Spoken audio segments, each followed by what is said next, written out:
The 2026 Arctic Winter Games officially kicked off in Whitehorse yesterday. Over the next week, young athletes from across the circumpolar north will compete at an elite level, form new friendships, and Northern pride will be on full display. Our APTN White House reporter Sara Connors is covering the games this weekend and is here to tell us what to expect. Sara, thanks so much for joining us. My first question is, what is the Arctic Winter Games like so far?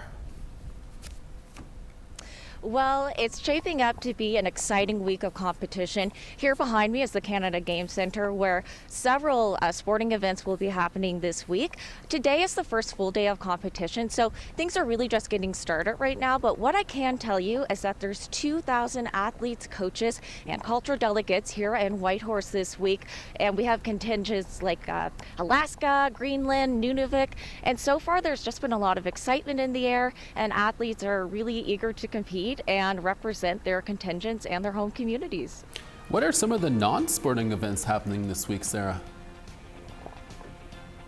Yeah, so in addition to the 20 sporting events that are happening this week, there are a lot of activities happening outside of competition venues. Arctic Sports and Dene Games, they're having a cultural feast this week. That's going to feature traditional foods and local foods that are really popular here in the Yukon. And then later this week, there's going to be 2 cultural galas, and that's going to showcase Northern youth talent from across the circumpolar region. So that's going to include things like music, dance, traditional arts, theater, and then there's also a marketplace happening, and I think there's art installations and workshops, so lots to see and do while people are here to experience the games. And before we let you go, Sara, what sporting event are you most looking forward to? Yeah, so I mean, there's so many things I'm excited to check out this week. But you know, I am a big Arctic sports fan, and I've been covering Arctic sports for a long time now. But one thing I've never seen in person is something called the knuckle hop. So that is when athletes use their knuckles and their toes to hop a course that's about 50 meters long. And I tell you, it is no easy feat. It is really, really difficult.